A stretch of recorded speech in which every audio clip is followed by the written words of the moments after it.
Guys, I won't lie, it's been one hell of a week of sports. We've had the March Madness bracket coming to a close. We've had the NBA regular season also coming to a close. And we've had opening day of Major League Baseball.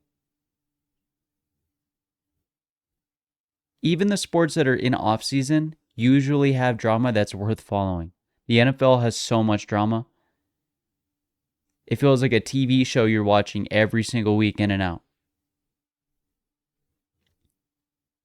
Sports are awesome, so let's just talk about them. This last week, we've had a lot to go on, including the March Madness. The March Madness bracket has literally been all chalk this year. And even though we haven't had the Cinderella stories and the crazy upsets and the buzzer beater games,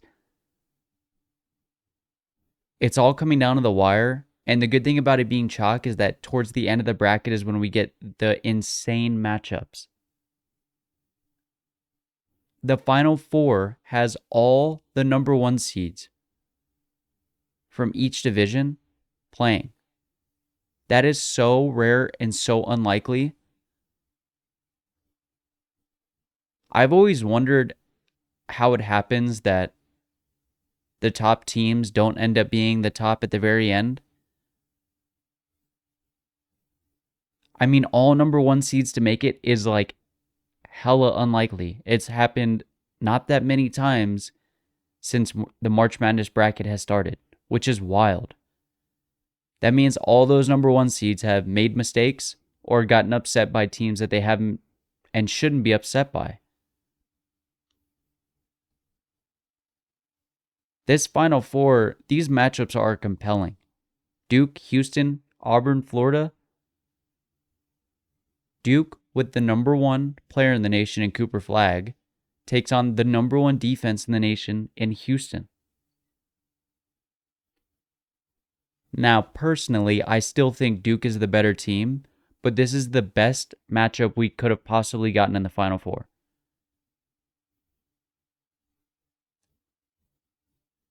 But I've been wrong plenty of times because I thought that Duke-Alabama game was going to be a hell of a lot closer, and it wasn't close at all. Not one for one single second was that game close. Same with Houston and Tennessee. I mean, I didn't think that Houston was going to lose that game by any means, but Tennessee just was emptied out on gas. They had no more to go. After absolutely crushing Kentucky, I thought that maybe that team had a spark of life, but I was wrong.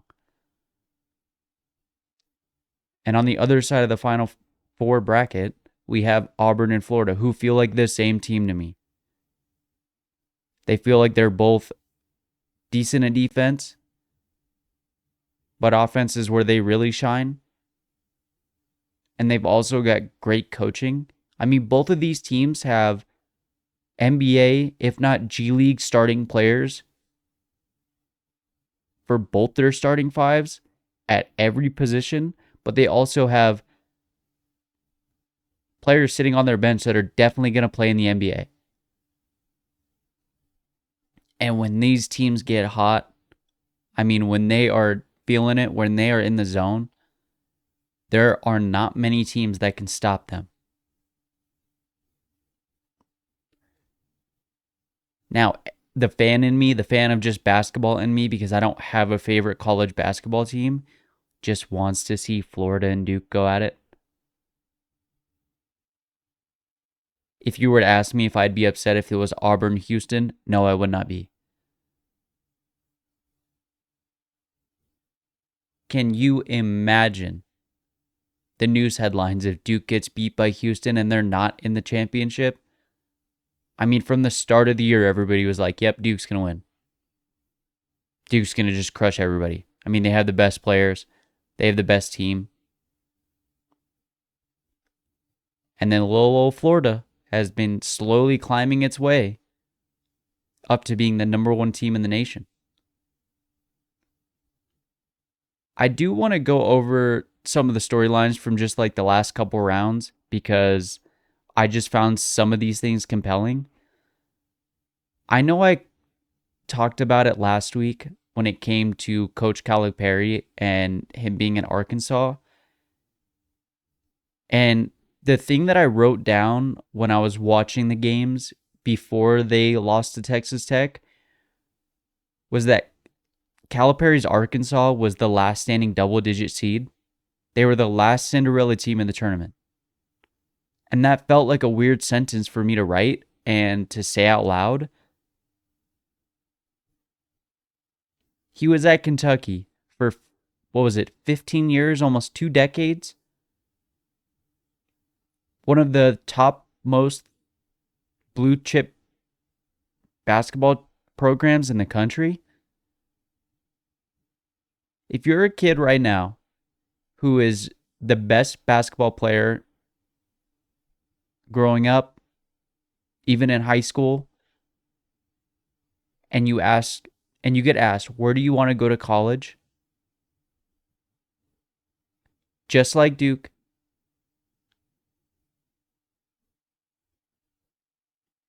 just like a couple of other handful of teams, Kentucky is probably the answer for a lot of the kids that want to play college basketball.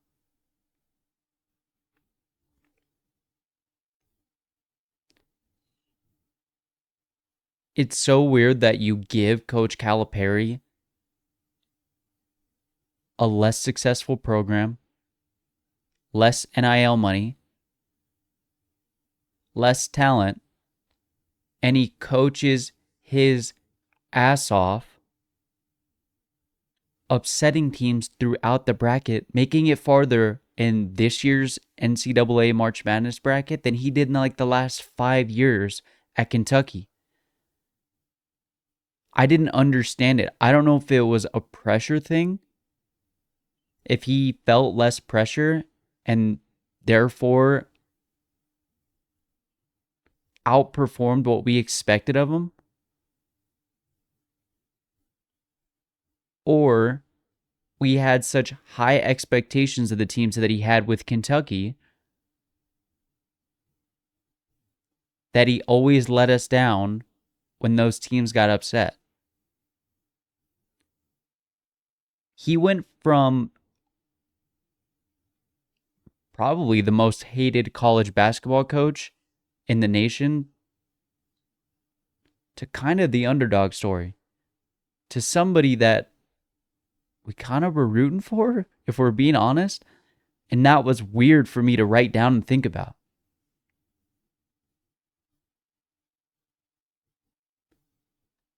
I'm sure Kentucky was looking at him, watching everything that he did in the March Madness bracket, thinking of the stories that would be written if they made it farther than this year's Kentucky did. But luckily, Kentucky got so lucky.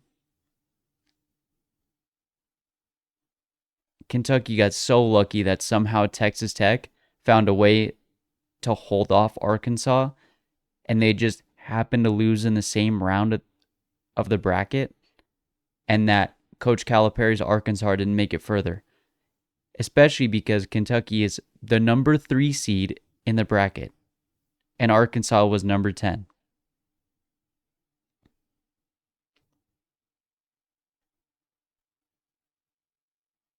The last story that I have from the round of the Sweet 16 is Arizona kind of surprised me. They really did. The way the Duke-Arizona game went is exactly how, the way I expected it to go is exactly how the Duke and Alabama game went, where it wasn't close. You could just see the difference in talent. Somehow, some way, Arizona makes that game close the entire time. Now, it didn't come within 5 points, but it came within less than 10. And I didn't expect that from an Arizona team.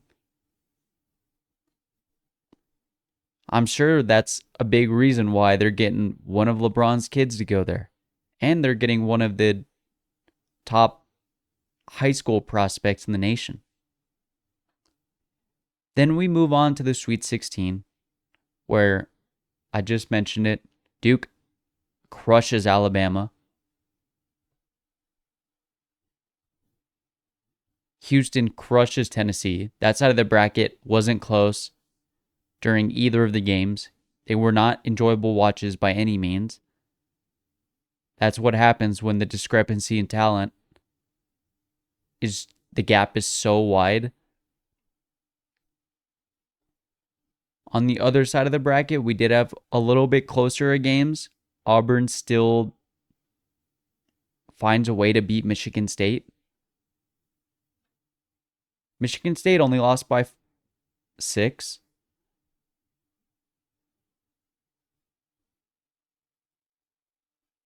And Florida and Texas Tech. That game was within 5. Florida found a way to come back from trailing.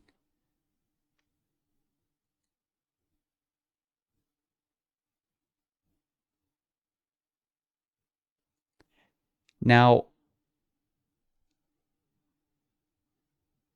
the question is, do you enjoy a bracket like this more than you do of the following years? Sorry, of the years of past. Is this a bracket that you enjoy more? Is this a style of bracket you enjoy more? Where the top seeds are the better teams and they are less likely to get upset early in the bracket. But then towards the end, we get closer seeded matchups. Now, personally, I'm a fan of the Cinderella stories. It just creates drama. Of the years past where we have upsets and Cinderella stories and teams make it farther than they ever should have with the talent that they have. And they usually get smoked in like the Elite 8 or Final 4 if they somehow make it that far. But I still enjoy those storylines at the very beginning of the bracket because this year it just felt like their early games, like very few of them were close.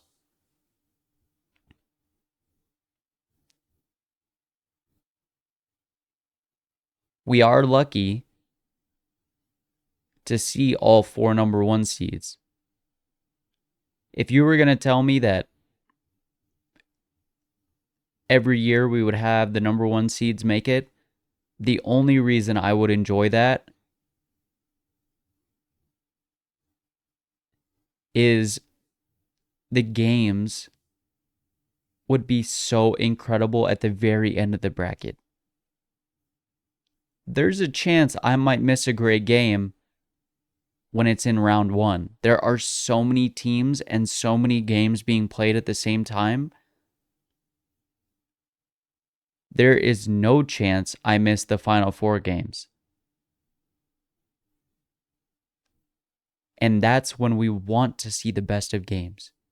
When we want to see the buzzer beaters. When we want to see the teams that have the closest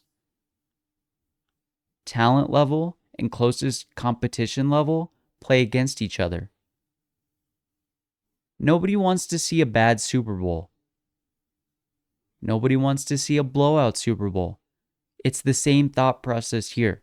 Nobody wants to see a Final 4 game where a number of 8, 9, 10, 11 seed makes it that far and gets crushed by a team like Auburn or Florida or Duke or Houston.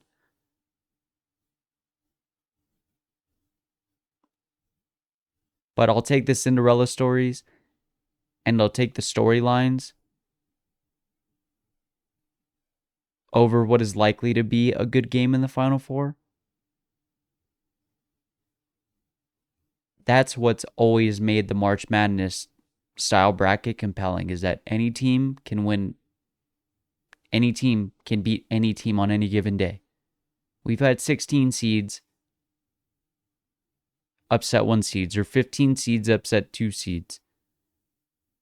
And then we get to talk about it for the next week, waiting for the next round.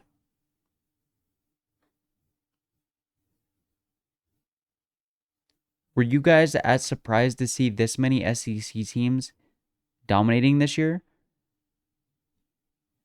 I'm not saying after we already seen the level of talent on each team, at the beginning of the year. I didn't expect this.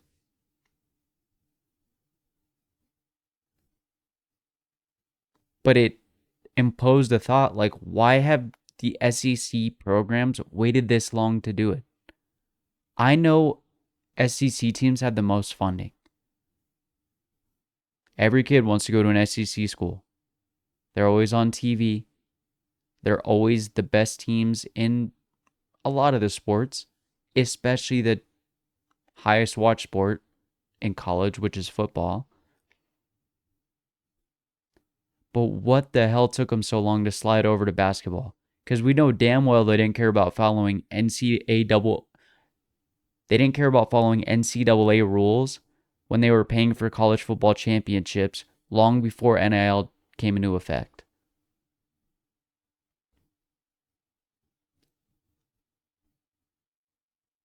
Why now? They could have spent that money when it would have been maybe of more value back then. They wouldn't have had to pay players so much because they were kind of sneaking in envelopes and sliding it under doors and shit, putting it in mailboxes, telling kids to, hey, go to this one specific house on the block and he'll hook you up.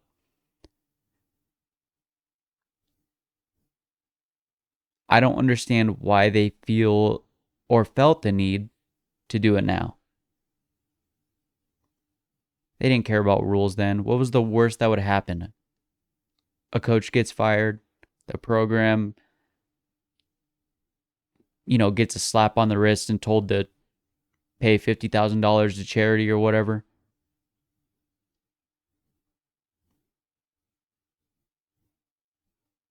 But my thoughts on the Final Four, or the outcome of the Final Four, I think Duke's going to win. I've always thought it was Duke's bracket to lose. The only reason I was hesitant to pick Duke is not because of their talent, not because of their coaching, not because of their program. But when you have 40% of the public backing one team, it usually doesn't end well for that team. I don't know how it always works like that. The books, somehow, some way, find a way to push the team that they suspect isn't going to win in front of you and go, hey, looky here, how about you spend money here? And then you lose. That's the only reason I was scared, is because so many people were backing Duke, but I think there's a few times that it actually makes sense to back a high favored public team, and it's this year. Duke just is so much better than everybody. Half the games they look like they were playing JV teams out there. And the other half, the only reason that they were close is because Duke somehow, some way made mistakes. Not because the team that they were playing was better than them.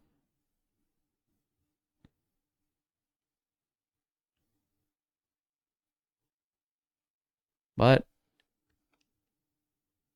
it starts in a couple days, and we will see what happens.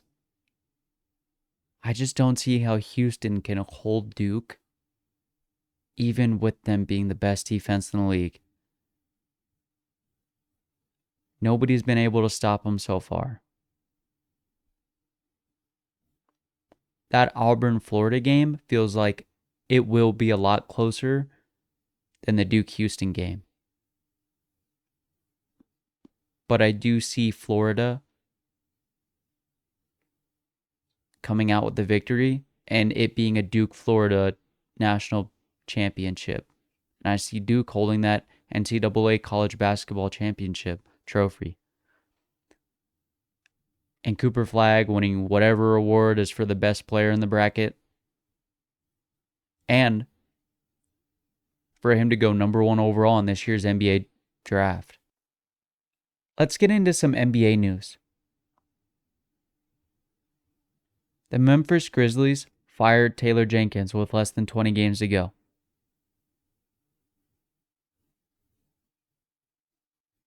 You'd imagine that they aren't a team that was playoff likely, but they are for sure going to make the playoffs this year. It got me thinking, how much of this has to do with Ja? Honestly, how much of this has to do with Ja Morant? He's a two-time All-Star and is averaging fewer minutes. He's averaging fewer field goal attempts and points per game.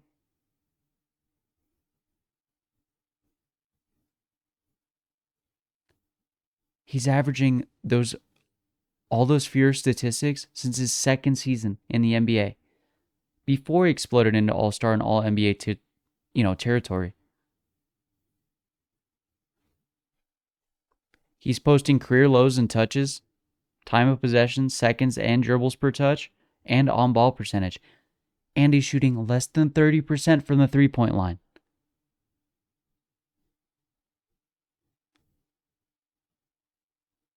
When they replaced all the assistant coaches and told Taylor Jenkins, you need to change up your scheme, it did skyrocket their offense to some pretty good efficiency levels.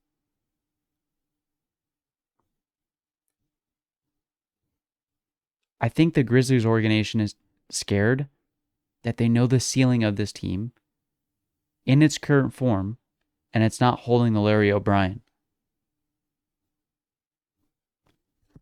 If you want my honest opinion, I really think that the Memphis Grizzlies organization projected Ja to be what Anthony Edwards has become for the Timberwolves.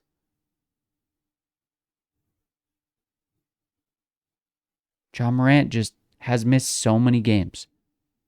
And on top of that, he has not improved in very many statistics at all. If anything, he's regressed. He's shooting less. Even when he is shooting, his percentages aren't that great.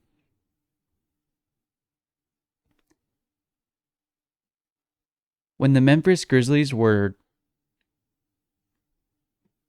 using a scheme that involved less pick and roll, he didn't do very much for the team at all. Ja's not a shooter. He wants to get to the basket. He wants to get to the mid-range. He wants to find a way to push you towards the hoop.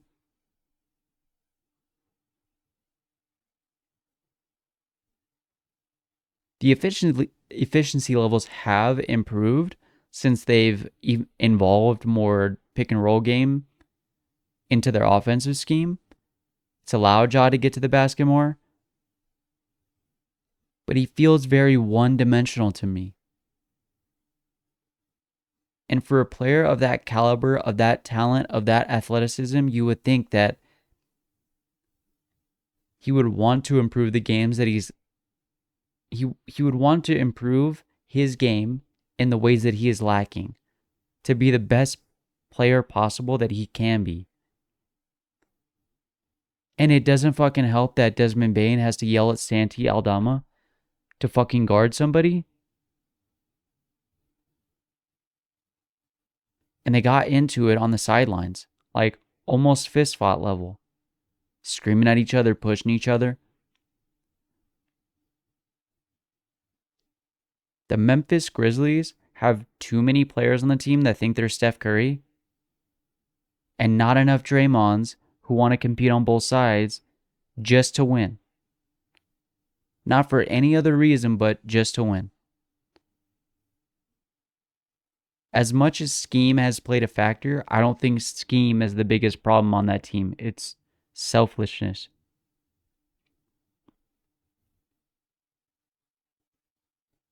I have faith that Ja could figure it out.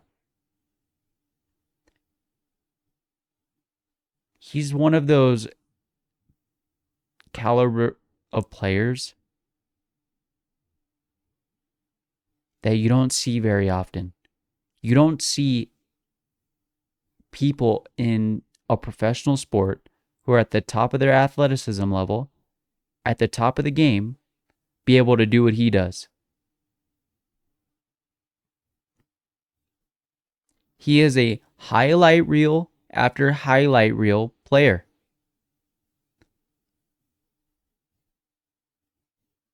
He's dunked on everybody in the league.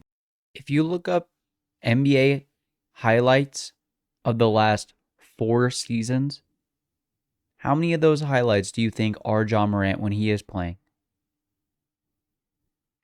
He's missed a lot of games, though. And the games he has played, he's done some stuff that I've never seen anybody else do.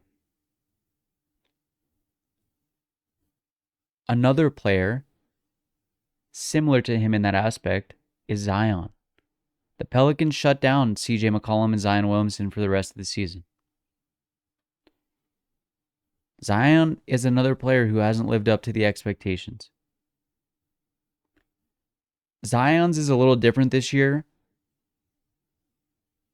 They have not had the talent around him to actually compete for a championship. But years prior, I don't think Zion has even played a season playing more than 40 games. The greatest ability is availability in sports, especially pro sports. And it seems like Zion has always been out of the lineup with some nagging injury like all the time.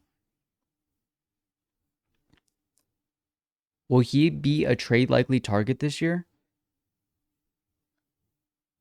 I know teams will be willing to give up a lot less this year than they would have in years past. I'm sure his name will be thrown around when it comes to NBA offseason stuff.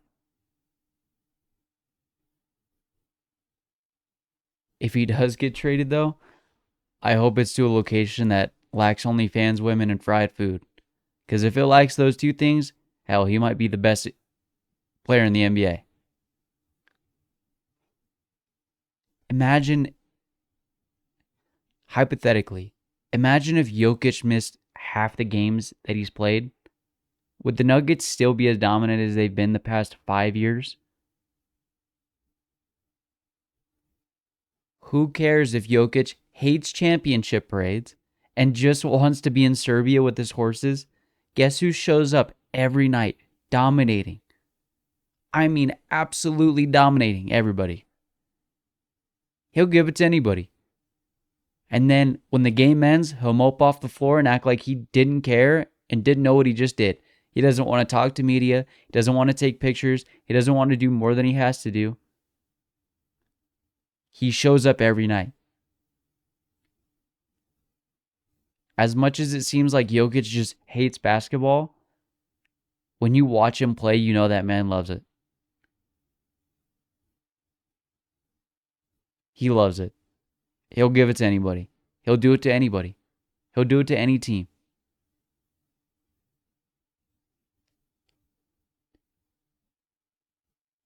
Man, I love watching Jokic play. I love watching Zion play. I love watching Ja Morant play. But loving Jokic play, I can at least be likely to see him every game. Every time I turn on the Nuggets, I'm likely to see him playing. Every time I turn on the Memphis Grizzlies or the Pelicans, I'm not very likely to see either of them play. I hope they'll figure it out. Zion this year felt different. Maybe I just didn't watch as many Pelicans games, but did feel like he played more than he has in years past. But with Ja, I've felt a little on the edge about. I mean, he is a highlight reel, but they just have not been able to figure it out with Ja. And I don't know if that's a Ja problem or if it's just a Memphis Grizzlies problem.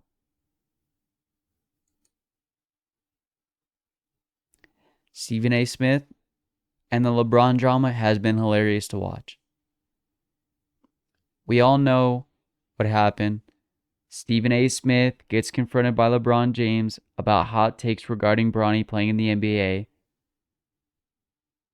when they were on courtside, and somebody filmed it and put it on Twitter, and then it became this big deal. The next thing that happens is LeBron, cool as hell, laid back on the Pat McAfee show, explaining how year after year shots have been taken by TV analysis about his play. And he could brush it off when it came to him. But when Bronny got in the league and all the talk was about Bronny, it's different when it's your kid. It's something innate in you to protect them. After that is when everything pops off. Stephen A. crashes out after that. He's doing hot take after hot take on First Take. Talking about how LeBron didn't go to Kobe's funeral even though he did. And slamming his hands on the desk claiming he'll never be as good as Jordan. Watching all this go down, I always wondered how much of that is just Stephen A. Smith feeling like he needed to, or if that had a lot to do with ESPN execs wanting or feeling the pressure to force this, because it is a great tool to get viewership to First Take. Right? You don't think there's a chance that some ESPN exec seen the video come out and goes, man, you need to talk about this. People are going to want to know your side of the story. People are going to want to hear about it. And if you brush it off, people aren't going to care in a couple of days, but people care about it now. So let's see what we can do.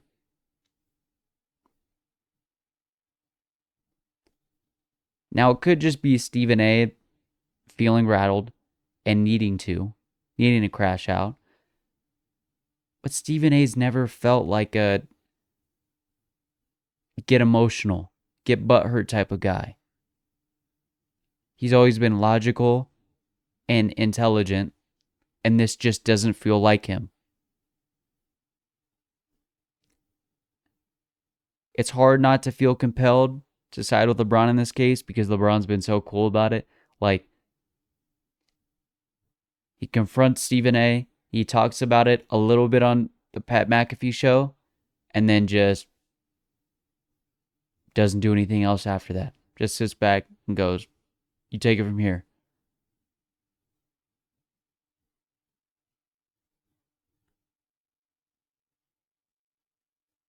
LeBron then daps up Nick Wright on courtside, almost like a sneak diss saying, this is my analysis now.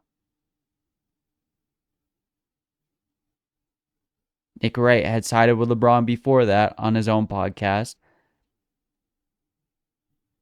I'm pretty sure that has a little bit to do with it, but it was hilarious to see that. The dap up was cool as fuck though, I won't lie. It was smooth. Nick Wright got some brownie pins in my book. Nick Wright got some brownie pins in my book.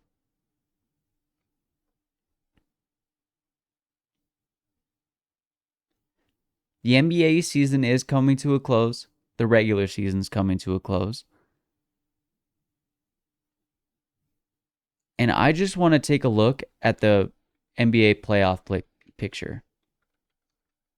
Because there are some teams that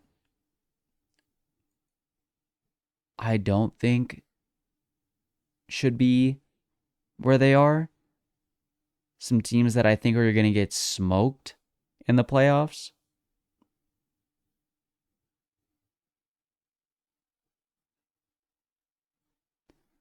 Now, on the Western Conference, I'm going to run through seed 1 through 6. We got OKC, the Houston Rockets at number 2, Lakers, Nuggets, Warriors, and Timberwolves. And in the play-in tournament, we have the Grizzlies, the Mavs, the Kings, and the Clippers. And in the Eastern Conference, we have the Cavaliers at number 1, the Boston Celtics, the New York Knicks, the Pacers, the Detroit Pistons. Okay. And the Bucks. And in the play-in tournament, we have the Magic, the Hawks, the Heat, and the Bulls. The Bulls are fun to watch. The couple of nights where they had those buzzer beater games was, man, that was a moment. Let's start with the Western Conference. Talk a little bit about the teams that I don't feel like should be there and the teams that clearly do. Let's get it out of the way. OKC might win a chip this year. Not only is Shea the MVP this year, or likely to be the MVP this year, but their bench is so deep. Jalen Williams, on any other team, he would be likely the best option. Unless there's a shade caliber player on that team, he's probably the first option.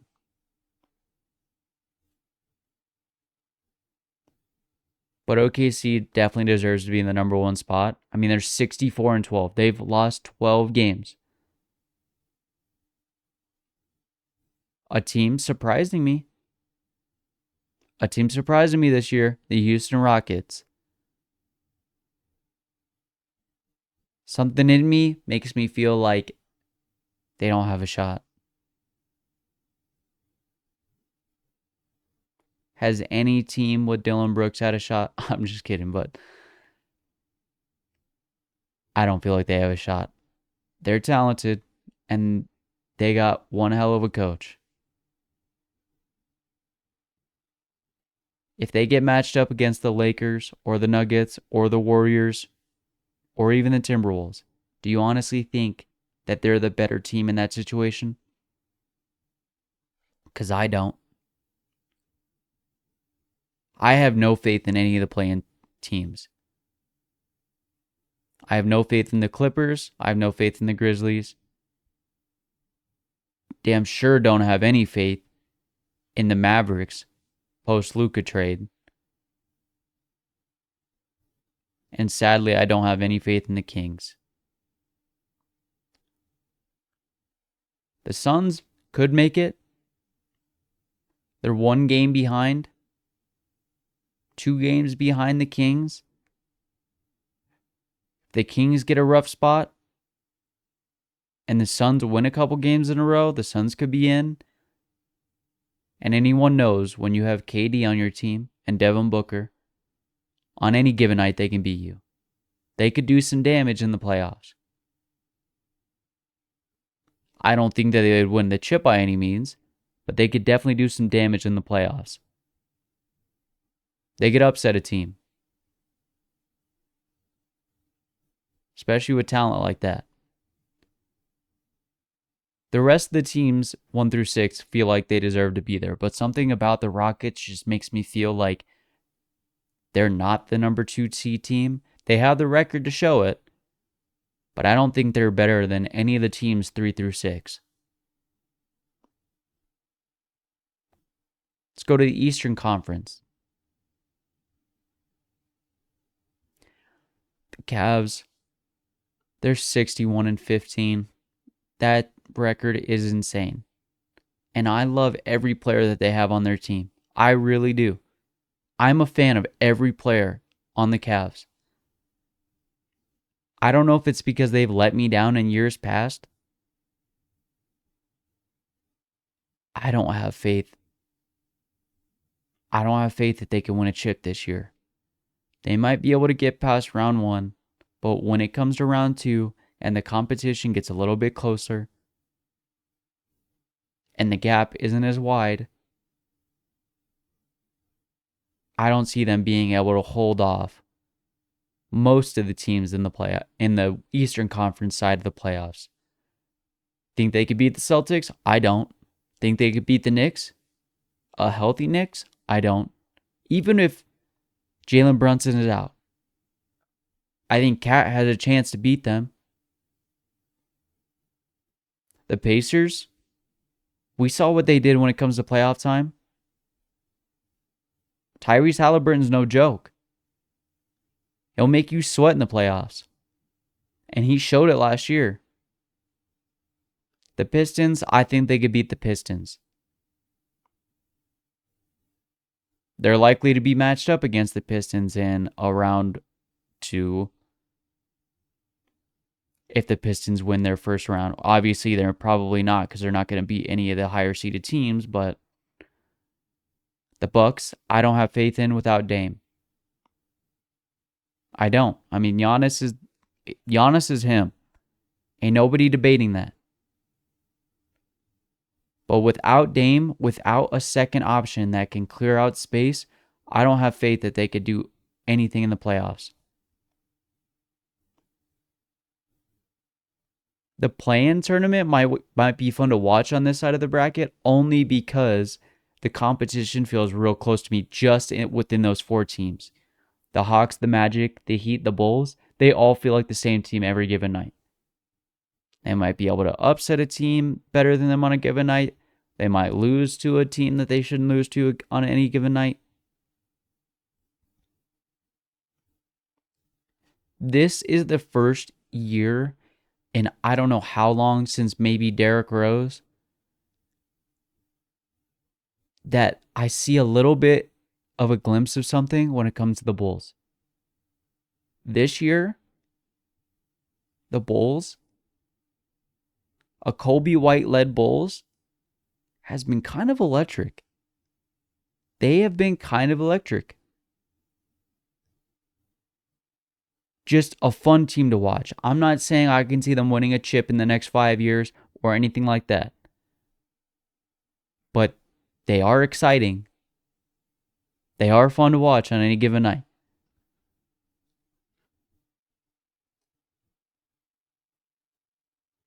What was it, a week ago when they had like the back-to-back games where it came down to a buzzer beater when they beat the Lakers on that electric ending? Just something about them. I couldn't tell you what it is. Now, I think Kobe White is a hell of a player. I really do.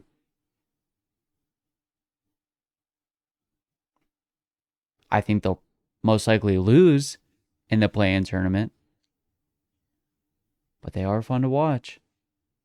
And I see a little glimpse of something. Couldn't tell you what it is. We're going to slide on over to some NFL news. I would like to start off with a trade target for a team. The Cleveland Browns are in talks and seem more likely to be a trade option for Kirk Cousins. They're locked in to a Deshaun Watson contract that has handcuffed them for how many years now? They thought they needed to guarantee all that money to get him there, and it's been lackluster. Their thought process is to just add another older QB with a high price tag. With a high price tag. Thinking it'll solve their problems. Do the Cleveland Browns really not like Shedeur Sanders that much? If I were the owner of the Browns, I would look at it this way. You took a shot at a QB that didn't pan out. It happens. Plenty of teams have went through it.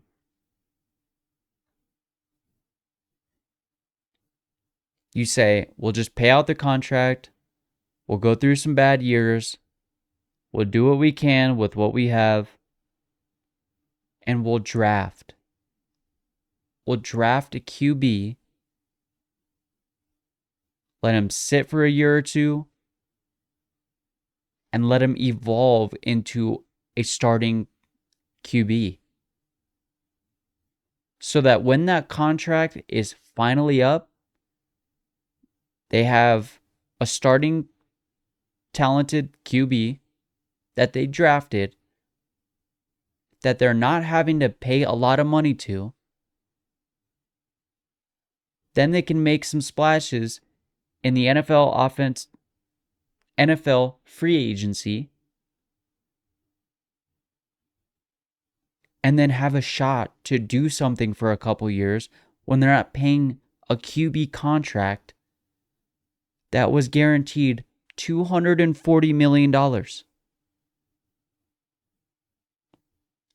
They could use the money that they paid their QB. They could use the money that they paid Deshaun to pay other players, to bring other players in, and actually have a shot at competing in the playoffs. The Browns, if the Browns make this move, it's going to remind me a lot of the Indianapolis Colts. When they were continuously handcuffed to aging mid-tier QB after QB with Phillip Rivers, Carson Wentz, Matt Ryan, after Andrew Luck retired early.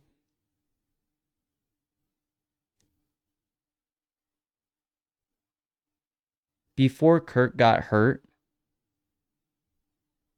before the Achilles injury, I did have faith in him. This last year when he was on the Falcons was not good. Just flat out was not good. He looked bad. He got benched at the end. Could it quite possibly be that he came back from injury a little bit too early, or there was some mental block that was hindering him from being able to perform at his highest level? Of course. I'm not questioning that. I've never had or tore my Achilles, so I have no idea what it's like to tear an Achilles and then have to go play a sport professionally after that. When you're getting hit, when you have to run, when you have to make cuts, when you have to plant. I have no idea what it's like to be in that situation. Did I think he was a great QB when he was on the Vikings? Yes. I begin to question it more and more every day when you have a player like Justin Jefferson. How much of that had to do with Justin Jefferson making him look good as a QB, and how much of it had to do with just his pure raw talent? Because Justin Jefferson made Sam Darnold look like a starting QB this year. Now, Sam Darnold has starting QB money and is a starting QB. Kirk was good in Washington, no doubt. And he looked good when he was on the Vikings. Those last couple years, though, could have had a lot to do with Justin Jefferson.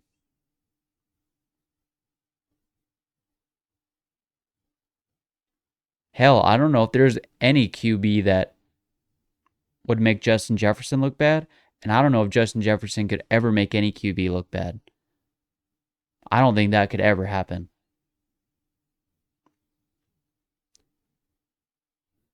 The Browns are going after a QB, a vet QB. Maybe not necessarily drafting one. If they're in the market for Kirk Cousins, they haven't came out and said anything about Aaron Rodgers. So it sounds like the Browns aren't in the market for Aaron Rodgers. Now it's looking like Aaron Rodgers' only option is the Steelers at this point. Is it a move I like for the Steelers? Yes. Yes. I do like it for the Steelers. I'm sure a lot of people think it's not any different than Russell Wilson. But personally, I feel like the difference between him and Russell Wilson is Russell won't lose you games, but Aaron will be the reason you win games. He will. Aaron Rodgers is a difference maker. Is there a chance he's just old and washed? Yes. But is there a chance, just like Kirk Cousins, that had a lot more to do with him coming off that terrible Achilles injury on that first game and not being past the mental block or the physical block that comes with an injury like that?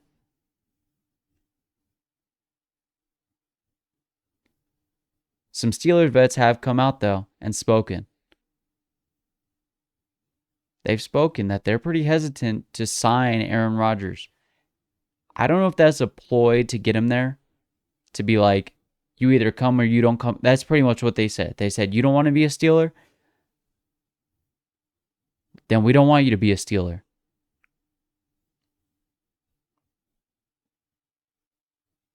I don't think that's a good ploy to get Aaron there. Aaron doesn't like to be forced in anything. Aaron likes to go on retreats and stick himself in a dark room, have the answers come to him. Do we have this conversation every year with Aaron? Yes. Every year. Will he retire? Will he play another year? Will he play for another team? It's like Twilight Zone. Same offseason happening every year with Aaron. I do hope Aaron Rodgers finds a landing spot. I am a fan of Aaron Rodgers. He's got moxie. He's got aura.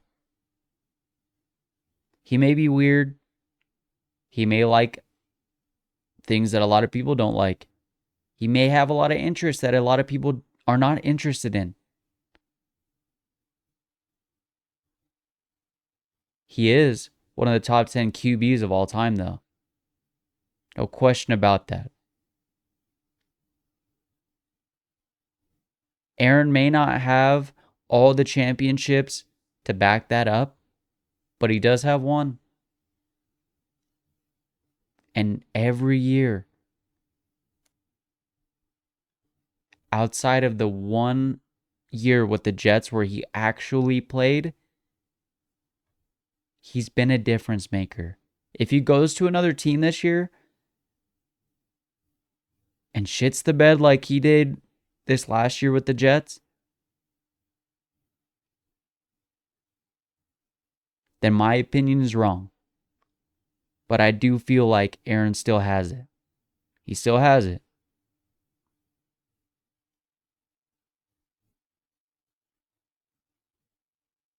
I'm just worried if it's not the Steelers, then who will it be with? Because I don't know at this point. All the QB needy teams either have a great draft spot, a great spot to draft a QB in this year's draft, or they pick somebody up already, or they're just not interested in Aaron.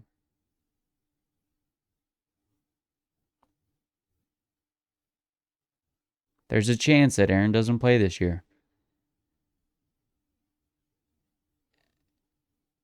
That's a weird sentence to say out loud.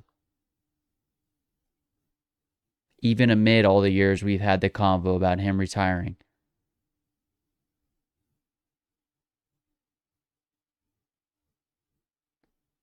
Now, all the insiders keep saying that the Vikings just are going to move on with the QB that they have now, and they're not in the market for Aaron. So there is still a chance that the Vikings are maybe still in. But if he doesn't get on the Vikings or the Steelers, he may not play this year. Wild. Now, every year, all the coaches meet up during the offseason, go over some rule changes, talk amongst each other, vote on stuff, take a picture. Why are people, especially coaches in the NFL and owners, feeling so damn compelled to vote to ban the Tush Push? I don't get it. They voted 16 in favor of banning the play. Honestly, I'd understand if this play just caused a shit ton of injuries and they wanted to alleviate that. But it doesn't. It's not a play that creates a lot of injuries. If anything, I feel like it's a play that has actually created less injuries than most plays that just commonly happen in the NFL. The coaches and the teams simply just want to ban it because they can't figure out a way to copy it. You know how you copy it? You start off by watching tape. And you attempt to mimic the physics of why and how it works. After that, if you still can't mimic it, at least to the degree that the Eagles are successful with it, you might need to sit back and realize it may have a thing to do with the Eagles have always been good at drafting big-ass, corn-fed offensive linemen with Jalen Hurts behind them being able to squat a fiat, which helps.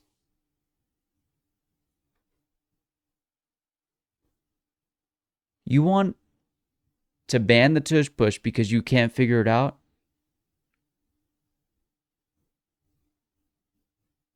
How about just draft better, and I'm sure you'll be able to figure it out.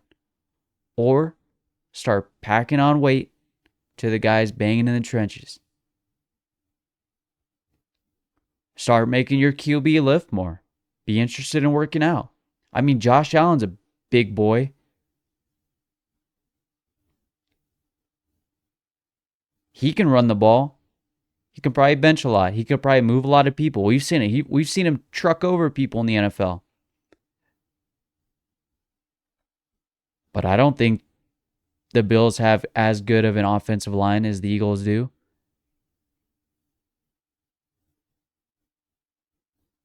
The Buffalo Bills use this play a lot. They've tried it a lot.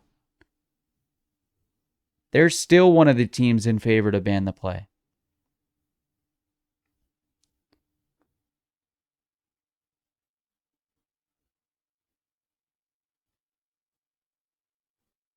It feels a little bit off to ban a play just because you can't figure out how to do it.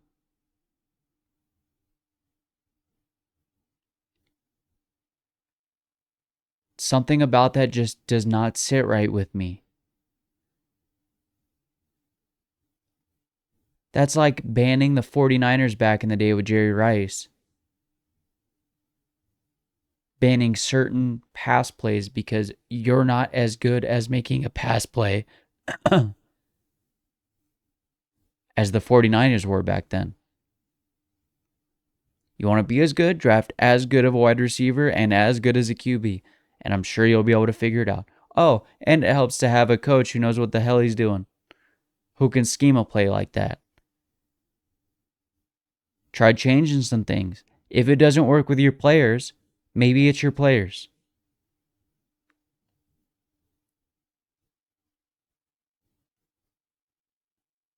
Let's be honest though, I'm a hell of a lot biased about this situation because I'm an Eagles fan.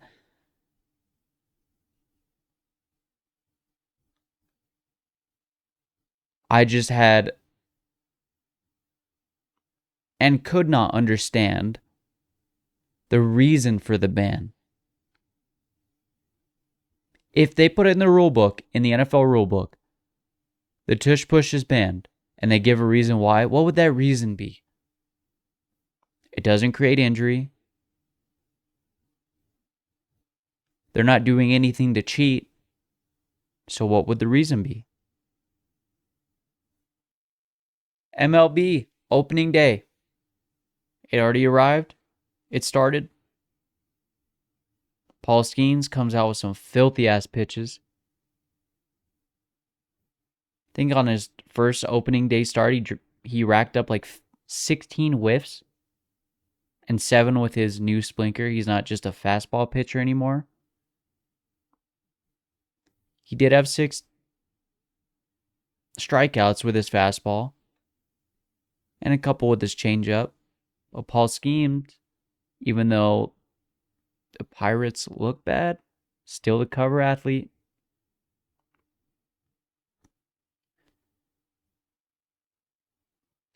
Paul Skeens is amazing.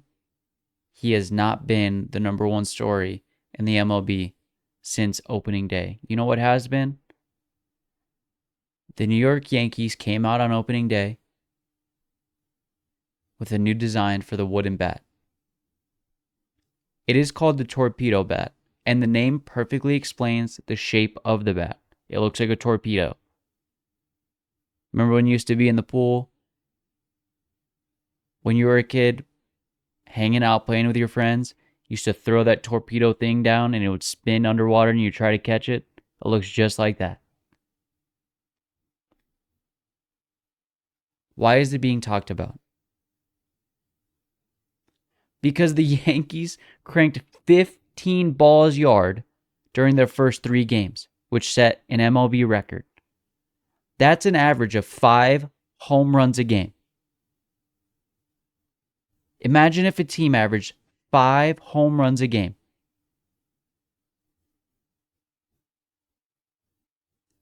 They might go undefeated that season. If a team averages that many home runs a game, they honestly might go undefeated. I'm sure besides the Yankees, other teams have clearly taken a notice. And they've sent their engineers to the basement, told them, you do not leave until we have a bat like that. If it's anything like the Tush Push, where teams attempt it and they don't get the same outcome, they'll probably push to find a reason to ban the bat, because it seems like teams tend to do that to even the playing field. Because as helpful and different as these bats are, let's be honest, the biggest reason why the Yankees cranked 15 home runs in 3 games is because they have a roster capable of cranking 15 home runs in 3 games. Regardless of the wooden bat design. Honestly, Aaron Judge could probably crank a wiffle ball 300 plus with a wiffle ball bat. That team just has hitters who can crank any ball yard.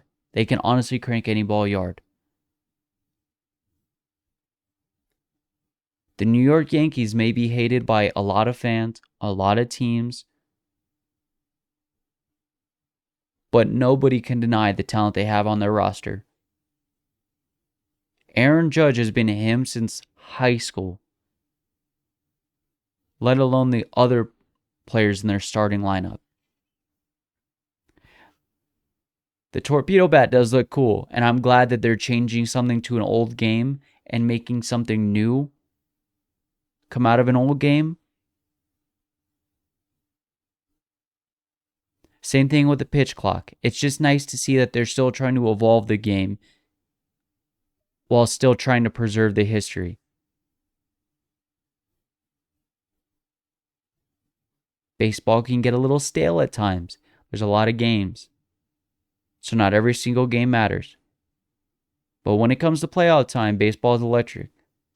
I may not be able to watch every single play of every single game. I may not be able to see every single team play every single game. Although I'm an avid baseball watcher, I do know that the baseball can get a bit stale at times. I love baseball. I love my Dodgers.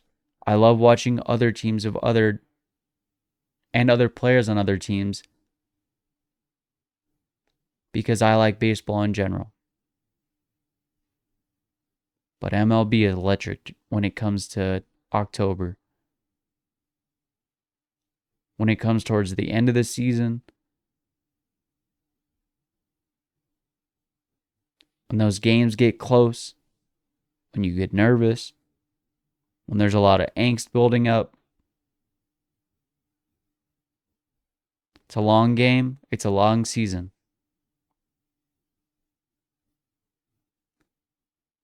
And I hope that they don't ban this torpedo bat. What fan does not want to see 15 home runs in 3 games from one team? Imagine if every team could do that.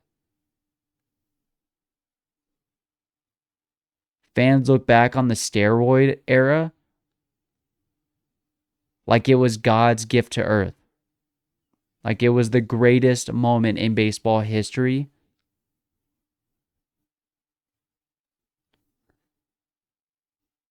If teams try to ban it, the MLB might want to take a look at all the love for the steroid era and think about if this is something they actually should ban when it has a chance to make baseball a more popular game. The last bit of sports news I want to talk about today comes from the NHL. After tonight's Capitals game, Alex Ovechkin scored his 892nd goal, even though they lost to the Hurricanes. He's now 2 away from tying Wayne Gretzky's all-time record, 3 to surpass it. If I'm not mistaken, the Capitals have 7 games left. It's highly likely he probably will pass it, and he will pass Wayne Gretzky's, goal record. Do you know who the last game is that the Capitals play before the NHL season ends? The Pittsburgh Penguins. If Ovi passes the goal record against his former team, it would be one of those moments in sports that just lines up perfectly. That makes it feel like it's fake, like it was written in a book.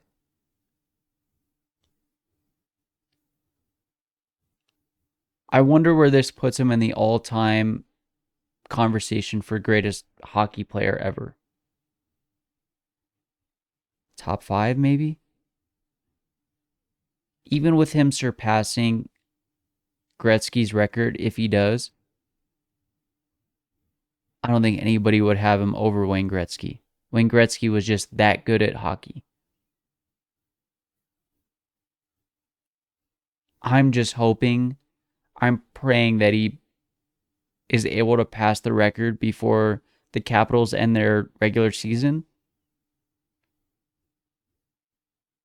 If he ends on 1 goal left to go to pass the record, and then we have to wait an entire offseason just for him to pass the record on the first or second game of the season, that would be a letdown.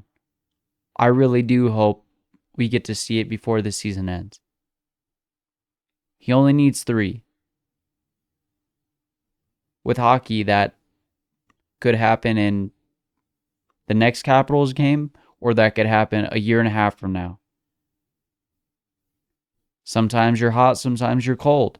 Sometimes you're just not able to do it on any given night. But 892 goals, hats off to Alex Ovechkin. That's an incredible feat. All right, guys, that's it for today's podcast. I love sports. I love talking about them. And if you enjoyed all the conversation today, all the sports news, feel free to comment, share thoughts on some of the topics that I brought up. Leave a like, subscribe, follow all my social medias. I post stuff on there all the time, clips and whatnot.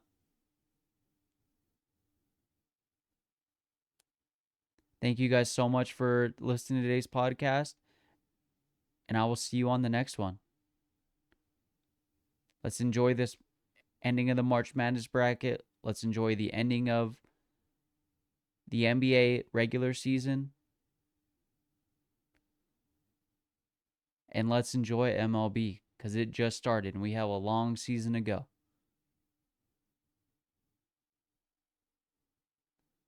Have a good week, guys, and I'll see you on the next one.